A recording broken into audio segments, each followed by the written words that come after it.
This is the Roller Coaster Podcast, and I'm your host, Lucy Q. Life is a wild ride. It has twists and turns. It's scary, exciting, and downright fun. So throw your head back, arms in the air, and come along with me for the ride. Life is like a roller coaster, baby, baby. I wanna ride. Shawn Harper is a former NFL offensive lineman and a nationally recognized speaker. His journey to victory happened in spite of the world around him. Shawn grew up being told what he couldn't achieve and was called dumb and a loser. Shawn is joining me today to chat about winning in life and overcoming adversity. Hi, Shawn. How are you? I'm great. How are you? I'm doing absolutely wonderful. Let's get it. So, why were people calling you dumb and telling you what you couldn't achieve? Well, you know what? It's very interesting. A lot of those challenges started. Well, no, let me back up. It really crushed when I was in school, but even outside of school, it's just tons of adversity. And one thing I've learned is that adversity can break you, but it also can make you a record breaker. To be really blunt, I was just different. And when we're younger, our society, we do not appreciate different. We don't respect different. We don't acknowledge different. Different is a scary place. To be outside the bounds is a scary, scary place. And I was coming and I was, performing from an attitude of different. I didn't, see the way that people would normally see. I was, extremely overweight. I stuttered. We were extremely poor. These are all different qualities or different attributes, and they criticize and they attack and they punish and they scrutinize what's different. It's interesting though, is that usually if a person is able to persevere through that, there comes a point in life, usually when we are an adult, where we appreciate and we love and we relish different. Like we like the Michael Jordan because he's a famous basketball player. He's better than all the rest, which makes him different. We love unique art because that unique art is different. Different types of music because that music is different. We love the spice of life is what it's called. But when we're younger, we're ostracized and that pressure forces us into conformity. And guess what? Sometimes we just don't fit in. What made you so different? Well, educationally, I was documented with 4 to 5 learning disabilities. In fact, I remember standing in the second grade line, first day of school in the second grade, and the teacher walks up and she pulls me back in the first grade line. I had to repeat the first grade, and the friends laughed. Shawn, you failed. Shawn, you're stupid. Shawn, you're dumb. Extremely overweight, fat boy or this or that. My mom raised all 6 of us all by herself, right? And so, it's anything that was different and unique. And I remember one day, the teacher asked me to stand up and read. I was in the 5th grade, and I stuttered. I mean, I stuttered bad, right? And the kids just had a ball for like 5 minutes. They laughed and they mocked me every single day afterwards. And when she'd call me to the board, it's really hard to spell words or even write words, horrible handwriting, just that, being unique and being different. And the way I saw things was unique and was different. And so that kind of, set up a lot of rejection and a lot of persecution. I'm choking up here because our youngest, he's now 19. He hadn't been in junior kindergarten. He was 4, hadn't been in junior kindergarten more than a couple of months when the teacher pulled me aside and said, something's wrong. I don't know what, but something's wrong. Wow. And she said, they won't be able to test him until he's grade 2. So he went through all of junior kindergarten, senior kindergarten, and grade 1, being in a world that he didn't understand, and we didn't understand what the problem was. Finally, in grade 2, we had him tested. He went through the 2 days of testing, and we were told that he had several learning disabilities, including a very extreme form of dyslexia. Mm-hmm. And they told us they weren't sure if, at the school, they told us they weren't sure if they could actually teach him. They'd never seen a profile like that. Wow. So I can appreciate the challenges that you must have faced, but they were also in a time where learning disabilities weren't necessarily given the same grace that they are Right. today. Right. That is, man, that is so true. That is so true. Up until recently, I believe, and of course, this is going to get me in trouble, and I've always been a controversial individual. I think our educational system is one big funnel. It's Okay. broken. Yeah. And it's just, you just put everybody in this funnel and they slowly but surely program you, teach you, mold you until the 12th grade. You learn the same subject 12 times, math, right? Yeah, English, right? Until they kick you out and you're ready for the workplace. You understand lunch, you understand breaks, you know what time to work, you know Saturdays and Sundays you have the day off. You are perfectly molded, and the ones that don't fit in, they're ostracized. They're pushed away, and it's not fair. No. Kids are left behind. But one thing I've learned in all of this is that I I no longer consider myself disabled, right? I'm not disabled. I'm uniquely enabled to do amazing things. And although I've had challenges in certain areas, like I have like 2 assistants, I'm about to hire another one, right?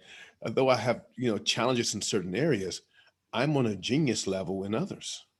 And so I've learned how to gravitate, use, and embrace my strengths and staff my weaknesses. And um, that is basically the way life is, the way nature is. Think about it. A cheetah, the fastest land. I mean, I love watching those like wow video clips on Facebook.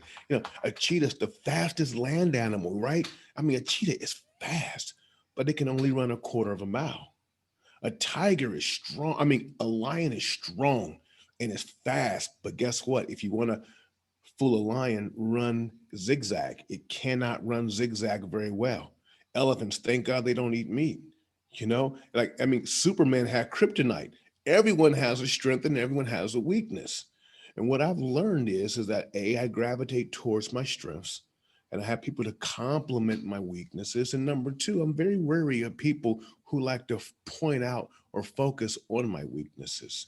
So very dangerous people. And I've learned to just kind of excommunicate them from my life. Yeah, and going back to what you're saying about school, I've I firmly believe that our educational system is broken, and it seems like its sole purpose is to condition people Yes. to be spat on at the other end and to punch a clock. Yes. Yes. That actually, there's actually data that supports that there were certain very influential key figures years ago, and they said we're going to design the educational system to create workers. Yes. And that's what they're looking for, is the clock punchers. Yep. And throughout our entire educational system, we're never taught to recognize or celebrate our uniqueness or our God-given skills and talents. Right. And that's Right. where you get people falling off. Now, I know I was constantly at heads with the school because they were always trying to make him something that he wasn't. Right. And I can remember getting phone calls, from the math teacher, and they'd be saying, "We're concerned he only has a 50 in math." I'm like, "So he's passing?" They're like, "Yes." I'm like, "So what's the problem? Right. Why does everybody have to have a 90 in science, a 90 in English, a 90 in math? Why don't you ever appreciate that he's getting all A's in photography, drama, and that?" And that's where it comes down. So for you, how did that translate in the school system? Did you ever find something that you were good at within those first 12 years of schooling? No. So Let me tell you. Let me tell you what happened after I was tested for 2 or 3 days. The psychologists and sociologists and all the ologists, right? They came back to the room. They met my mom and they said, "Ma'am, your son has 4 to 5 documented learning disabilities, and we got to do this, and we have intervention, and blah blah blah blah blah blah, this and that, and finally, after about a minute or so, my mom stood up and she slammed her hand down on the table hard. She said, "You will not label my boy." Because labeling is very important. If you're not careful, it can be detrimental because you can never grow past your name, right? You can never grow past your name. You will not name him. And then after a while, we had a conversation. She said, "Son, you're going to get through this. You're going to struggle. You're going to fight, but you're going to get through this." And what happened is that it forced me to develop other strategies and coping mechanisms and methodologies. Every day was a challenge. A, don't get called on, but B, figure out a way to learn this stuff. And so over the years, I begin to learn and I begin to adapt. I realized without knowing, telling me that I'm a, very good audible learner. And so if I can hear it, you know what, I can remember it. So I would sometimes bring tape recorders to class, right? And so, or I'd find some, nice little looking young lady who's look like she's getting all A's. Okay, she's my friend because she's gonna help me because we're gonna stay together, right? It's just a MacGyver life mindset, right? And all the way through high school, left high school with a 1.62 cumulative GPA, 9 on my ACT. I go off to a junior college, use the same strategies and tactics, and from there to Indiana, which is a tough school, and then drafting the NFL educationally. But one of the things I realized is that according to the world system, I may never be successful, but I can win. And once I picked up that winning mindset, it was able to catapult me through life and where I'm at today, right now. And mindset is really the basis of anyone to succeed. Is that if you're in that victim mindset Yeah. where woe is me, I have this disability, and that you use it as an excuse, then you will always limit yourself. But if you use, as you said, it's, you may have your challenges but you don't consider it a disability. If you maximize those things that you're good at, Yeah. that's when, and I think that's why learning disabilities can be a gift, is because unlike the rest of us, we can just get away with being average and just coasting down the middle and that. And we can lead mediocre lives. A lot of people do. They play it safe and they just Yeah. go with the water, and there you go. But I think when you're faced with something like a learning disability, you have a very definite choice to make, is Yeah. whether you embrace what you have and use it to propel you forward, or you stay a victim and you stay stuck. Yeah. It's back to that wheel. Like your son, I bet you there's 2 or 3 things that he is magnificent in. Oh, absolutely. Yeah. And it's such a blessing because that that's probably what his calling is. It's in that small wheelhouse versus someone being what they call well-rounded. You don't even know where to go. So the water is coming through the tube, but it only has 1 or 2 outlets. I'm extremely creative. I'm extremely analytical. I love to motivate. I love to encourage. This is my wheelhouse. This is where I'm at. I'm gonna bring everything back to that versus someone who's good here, here, here, here, here, here, here, here. They don't even know where to go. I'm focused on a few things, and that's where I'm going. Anything else, it's not going to work. In my deck, and I'm playing spades, in my deck is Joker, Joker, Ace, Deuce. I know I'm going to win. I know I'm going to win. I have the king, I have the queen, I have the ace, I have the 10, I have the jack. I got five. Hey, partner, I got 5 books. I'm going to get these 5 books right now. So, hey, everything else, I'm going to have to depend on you, but I know I'm going to get 5. That's how I see it. How did football come into your life? Like, football was something that I really didn't want to do early on, but my mom wanted me to because she realized I needed male influences, positive male influences. And so I started out in the second grade. I used to walk like almost 2 miles a day for practice, up and back. It was just like, wow. Yeah, just sometimes all by myself at night. And second grade, I was horrible. Third grade, horrible. Eighth grade, horrible. Ninth, 10th. I mean, all the way through school. Probably around the junior, senior year, I started enjoying it. I started enjoying hitting people and knocking people around, and then the phone call came from the junior college in Iowa. I'm from the south side of Columbus, Ohio. I'm in the cornfields of Mason City, Iowa, right? And that's where the transformation took place from trying to become successful to winning. And there's a totally different mindset. The winning mindset is totally different from the success mindset. I am a winner. Now, the reason why that's so important, and this is very important for the mindset, is because all action stems from thoughts. All thoughts are based off of your beliefs, okay, which is your worldview and everything else, which is another serious topic to talk about. And then, but there's one step deeper, actually two steps. I'm only going to focus on one. One step deeper is that the belief is nestled in the being. Who are you? Maxwell Maltz wrote a book called Psycho-Cybernetics back in the late 50s and 60s, 50s, and he talks about how this lady had plastic surgery done on her nose. It was a completely different nose, but she said, "But I'm still ugly," because the self-concept said that she was ugly. Now, you will always manifest what's in your self-concept. It's not what you want, is what you'll get, is who you are. And when you change that at the essence of who you are, then it will influence your belief. And then from there, your thoughts. And then from your thoughts, your actions. And so you have to take control at the cellular level. And mine is that I'm a winner. Some people's, they're a loser. Some people's, they're a failure. And you will always manifest the title of that movie that you're playing. So, did you have any role models that helped you throughout this process? Who did you look up Coaches. to? Coaches. I had some amazing coaches. My mom did an amazing job. First of all, that's my number one role model was my mom. She encouraged me. She pushed me. She antagonized me for greatness. But number two was my coaches.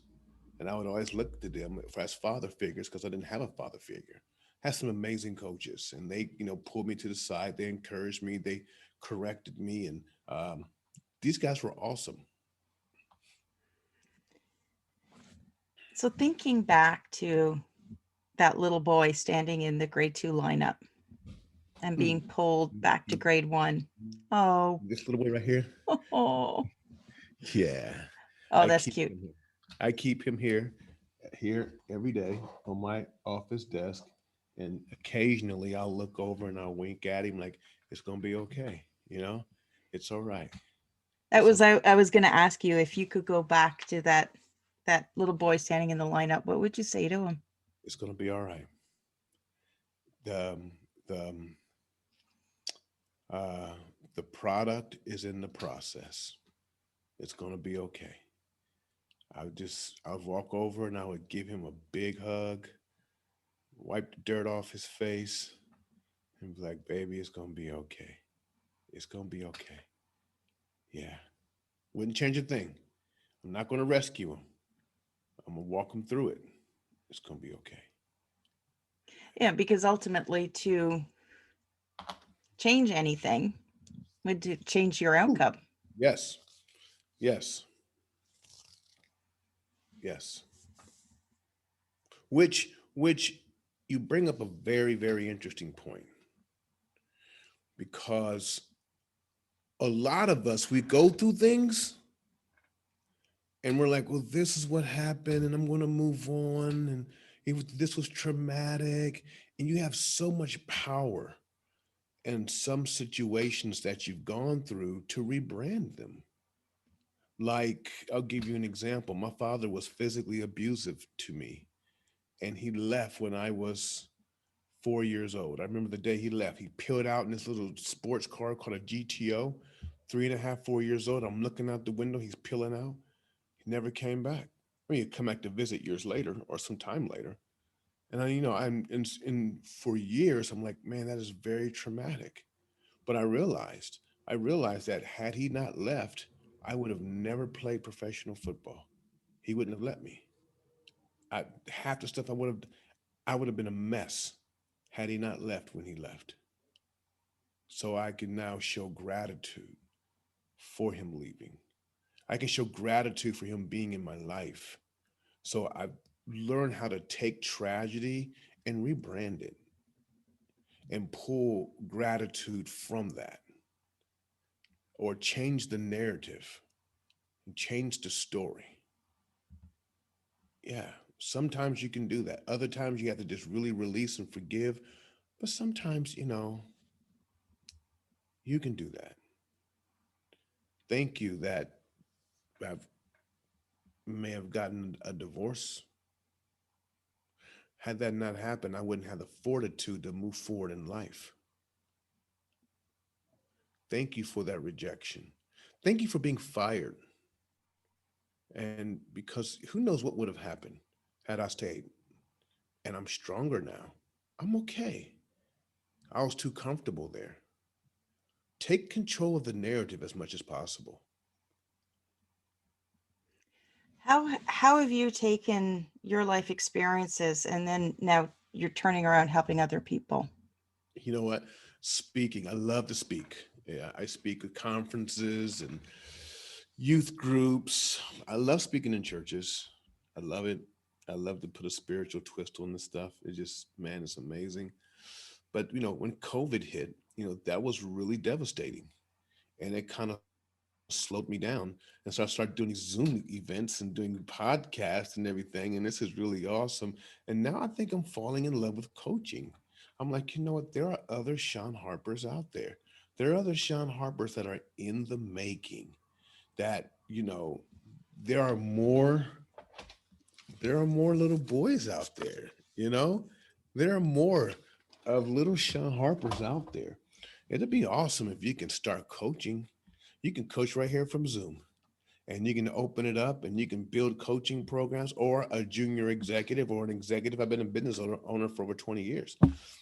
Hey, I can walk you through some stuff, through the mind shift and the mindset, and to develop the mind of a winner, not a whiner. And there are definitely lots of little Shawn Harpers out there, Yeah. little Ethan Quigleys. Yeah. Um, and I encounter kids frequently that haven't had those important role models in their lives in understanding their learning challenges and the gifts that they have. Mhm. So I think it's extremely important for people that have been through, when they're going through hell, they keep on going. And then when they come out the other side, they turn back and they help somebody else through. Yes. And that's one of the missions that I'm on, is share your story. You never know who you're going to help. That's true. What is the best way for somebody to connect with you, Shawn? You know what? Let's see here. You can go to my Instagram at Shawn Harper Speaker, Shawn Harper with a H, SHAW, and Shawn Harper Speaker. You can also go to my website, ShawnHarper.org. But if you go to ShawnHarper.co, ShawnHarper.co, there's a book called The Winning Edge, how I focus on concepts and laws to win in this game of life. Go to that website. You'll get a free download of my book. I'm going to take it down soon, but until then, it's yours. I will make sure that all of those links are in the show notes. Okay. And thank you, Shawn, so much for sharing your story today. Thank you so much, and thank you for having me.